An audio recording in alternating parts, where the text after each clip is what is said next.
President Biden became the latest to throw his hat into the 2024 race for the White House, and we are breaking down how this race is shaping up and who he will likely face. John is sitting down with a local political expert to ask questions about today's announcement. Dr. Lee Hanna, political science professor at Wright State University, joins us here on the couch. So thank you so much for being here with us on 5 on 2, Dr. Hanna. Let's just talk about it straight up. He's 80. Exactly. Okay, and being president, that's one that comes with a lot of stress and not a whole lot of sleep. How much does his age factor into the concerns about his ability, not just to run, but to be able to do this job for another term?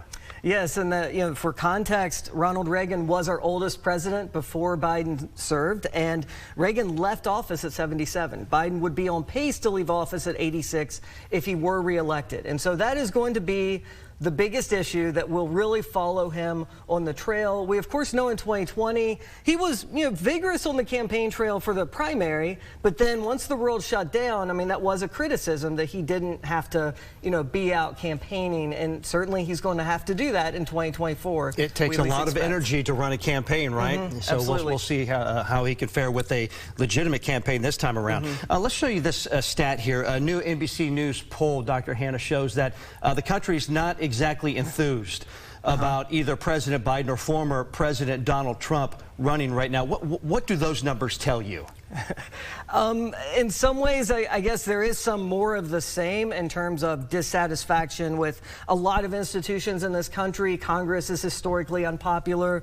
The thing that happens, though, is that so long as other Democrats don't run, and right now they seem to be clearing the way for Biden to get a clean run, for the nomination.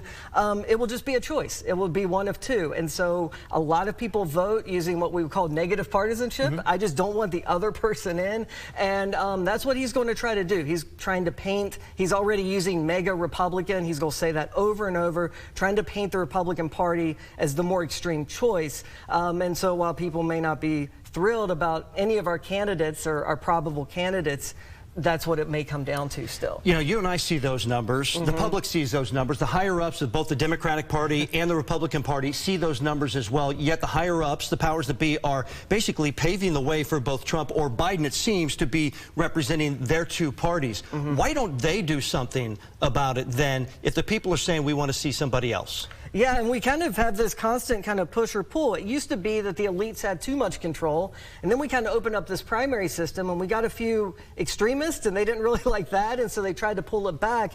But certainly, Biden, to his credit, has really done what he can to assuage some of the people who would have come out, like an Elizabeth Warren or Bernie Sanders.